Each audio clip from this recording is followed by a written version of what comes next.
How's it going, guys? Chuck Earls here from Lake Erie Kayak Fishing. I just wanted to go through and make a quick video for you just to go through the different requirements for human-powered kayaks as well as motorized kayaks on Lake Erie. So the first thing we'll talk about is human-powered kayaks, whether it's a paddle kayak or a pedal drive. If you're human-powered, the requirements on Lake Erie, if you go to their website, you can pull up this graphic that they have, and everything's listed there. For your kayaks, human power, registration, and numbers, they do have an alternate registration that you can get as long as you're human powered. If you are motorized, you do need those OH numbers. The other thing is you do have to carry a copy of your registration on board, no matter what. Going down the line, you have a personal flotation device, life jacket PFD. It is required to be on board. Unfortunately, it's not required to be worn, but be smart about it. Put your life jacket on, make it back to your family safe. The next thing down the road is visual distress signals. So you have to have some kind of visual distress signal if you're going to be on the water sunset to sunrise. So basically that could be anything from a headlamp, a flashlight, a torch, something that you can illuminate if you're in a situation where there might be a collision or there's a boat too close. Moving down the line, next thing is going to be a sound signaling device, which I keep my whistle right here. A whistle is required by the U.S. Coast Guard. I go a step further, and I also have a little pocket air horn. Especially with the big boats on Lake Erie, they're probably not going to hear that whistle, but they will definitely hear this pocket air horn. And that's right in my pocket in my PFD. This PFD is always on my body, so I never have to look for it. When I need it, it's always going to be there. Now, when we come over to a motorized kayak, everything changes. When you put a motor on your kayak, you're no longer considered a kayak. You actually fall under the rules for anything under 16 foot. And like I said, you can go to the ODNR website and find this graphic over here. But you're going to come down this line here, the second one that says less than 16 foot in length, Class A. So the first thing on the list is a title, which has the number 1 there. If you go to the bottom of the other list, the number 1 says anything under 14 foot is not required to have a title, and kayaks don't have titles anyways. They have a certificate of origin. So title is not required, but you are required to have your registration on board, and as well as your OH numbers displayed on the side. So anytime you put a motor, you have to have those OH numbers on there. Next thing down the list is a personal flotation device. It does have a number 3 next to it, which is on vessels less than 18 foot in length. Any child less than 10 years of age must wear a U.S. Coast Guard approved flotation device at all times. So any kids under 10 years of age have to wear their PFD. Everybody else just has to have it on board. But like I said, make smart decisions, put your life jacket on, make it back to your family at the end of the day. Moving down the line, the next thing is a fire extinguisher, but it's got the number 4 next to it, which number 4 states exception for vessels propelled by an electric motor or vessels less than 26 feet in length, designed for use with an outboard motor. So unless you have a gas motor on your kayak, you're not required to carry that fire extinguisher. Next thing down the road is visual distress signals. On Lake Erie, sunset to sunrise, you do need visual distress signals. And there's a couple different forms of that. They require you to have one of these orange distress flags. And you'll notice the distress flag always has your black square, your black circle. The challenge on Lake Erie is a lot of boaters are uneducated or don't know any better. So they see just a regular orange flag, which is pretty much a standard, and they think it's a distress signal. So the ODNR, the U.S. Coast Guard, they've all told me how many times people reach out thinking that there's a kayaker in distress, but they're just simply flying a safety flag. So what I do is I have this bright yellow chartreuse safety flag. This keeps me highly visible on the water, and it's 100% clear that this is not a distress flag. This is a distress flag. They're gonna see this, they're gonna know I'm not in distress, but aside from that, this is gonna stick out a lot further on the horizon than your orange flag there. You can get these high-vis flags over on my website, LakeErieKayakFishing.com. Just go over to products, and you'll see the flags that are available for purchase. So make sure you have your visual distress flag on board at all times, as well as you are required to have a flare. I recommend a flare gun or an aerial flare. This is plastic boats that we're in, so you don't want to use a regular flare and potentially start melting down your kayak.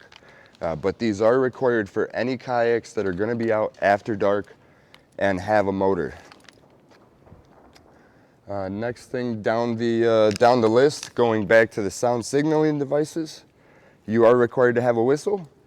And again, like I said, get yourself one of these little pocket air horns and add it to the collection. Keep it in your life jacket that's on your body. If you get in distress, you just hit that and they will be able to hear it versus a simple whistle. Now, if you go to the second half of the graphic, that's going to give you the rest of the list. So we're going back to this second row. Anchor in line says it's required, but there's a number 7 by it. Number 7 is exemption for any vessel less than 14 feet in length. With that being said, you never want to anchor on big water with a kayak. The recommendation for boats is 10 foot of anchor line for every 1 foot of depth that you're anchoring in. So if you're anchoring in 50 foot of water, you need 500 foot of anchor line. And that's basically because we have waves, we have wake, and if you don't have that cushion there, you're gonna catch and it's just gonna flip the kayak over or submerge the boat. So anchoring, not required for kayaks, and absolutely not recommended from Chuck Earls. Going down the line, running lights as prescribed by federal law, and anchor lights. So when you become a motorized kayak, you do need red and green navigation lights on your bow, as well as a 360 anchor light on your stern anytime you're out after dusk or before sunrise. Moving down the line, we have ventilation. That's for gas motors.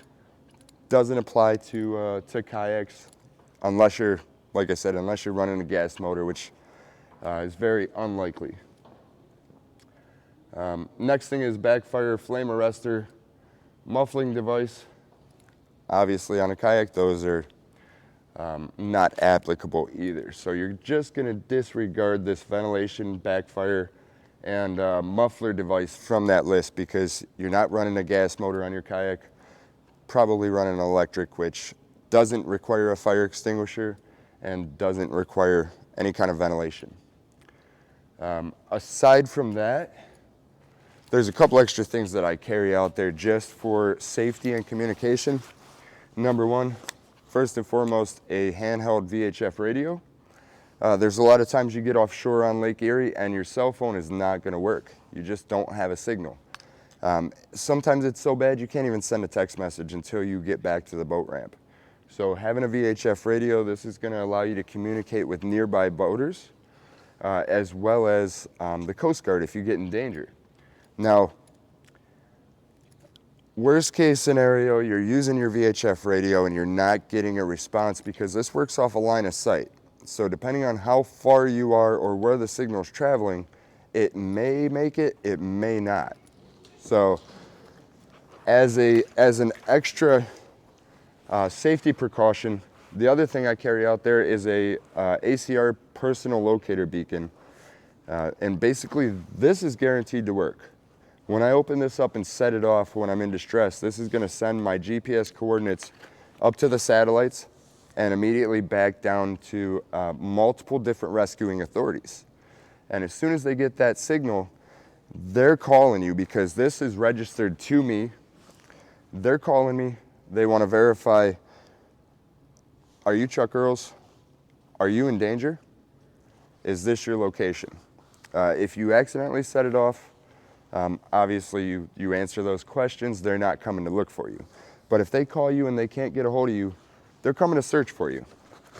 And the other feature of the personal locator beacon is this has a homing signal. So if it takes them 2 to 3 hours to get to my position, which I would say at least hour and a half, 2 hours minimum, you don't know where the boat is, you don't know where they're coming from, so you want to be prepared to hang around for multiple hours while you're waiting for them. Well, in that time, it's pretty easy to drift miles offshore from your original GPS coordinates. So this has a homing signal so they can constantly track me as long as they're looking for me.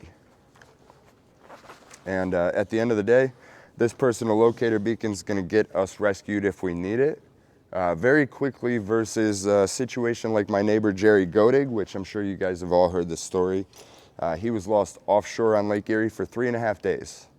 This happened about 30 years ago, and eventually drifted over to Canada, and the Canadian Coast Guard was able to rescue him. But back then, if they had personal locator beacons and he had one, it would have been a couple of hours versus 3.5 days.